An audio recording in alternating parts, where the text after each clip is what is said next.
NK astro intelligent ఛానల్కి స్వాగతం. ఓం గం గణపతి నమః, ఓం నమో నారాయణాయ, ఓం శ్రీమాత్రే నమః. ఈరోజు మనం తెలుసుకోబోయే topic army military job combination గురించి తెలుసుకుందామండి. ఆర్మీ ఆఫీసర్ మిలిటరీ వర్క్ చేయాలంటే గురువు కుజుడు బాగుండాలి. గురువు కుజుడు గ్రహచేరిక ఉండాలి. గురువు కుజుడు దృష్టి అయినా ఉండాలి. +or- 3 డిగ్రీ ఉండాలి. పక్కపక్క రాశి లేదా ఒకరి నక్షత్రం మీదుగా ఒకరు ఉండాలి. గురువు కుజ నక్షత్రం మీద, కుజుడు గురువు నక్షత్రం మీద ఉన్నప్పుడు ఆర్మీ ఆఫీసర్ మిలిటరీలో జాబ్ చేస్తారని చెప్పవచ్చును.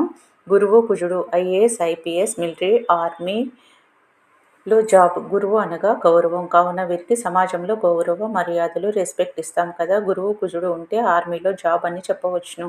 ఇక్కడ ఒక ఎగ్జాంపుల్ చార్ట్ ఇచ్చానండి. ఇది ఒక ఆర్మీ ఆఫీసర్ చార్ట్. వీరిది సింహ లగ్నం. లగ్నంలోనే సూర్యుడు ఉన్నారు, కావున ఇక్కడే చెప్పవచ్చు వీరికి గవర్నమెంట్ జాబ్ అని. మిథున రాశి వీరిది. కుజుడు లగ్నం నుంచి 3వ భావంలో ఉండి తన 7వ దృష్టితో మేషంని చూస్తుండు. లగ్నంలో గురువు 9వ దృష్టితో 7వ భావంని చూస్తుండు. మేషం కుజుడికి బలమైన హౌస్. ఇక్కడ సూర్యుడు ఉచ్చ చెందును, కావున వీరికి ఆర్మీలో జాబ్ వచ్చింది. అక్కడ 9వ భావంలో గురువు కుజుడు కలిసి మేషంలో ఉన్నారు, కావున వీరికి ఆర్మీలో జాబ్ వచ్చింది అని చెప్పవచ్చును. తన 8వ దృష్టితో 10వ భావంని కుజుడు చూస్తుండు. 10లో కుజుడు పోలీస్ జాబ్స్, ఆర్మీ జాబ్స్.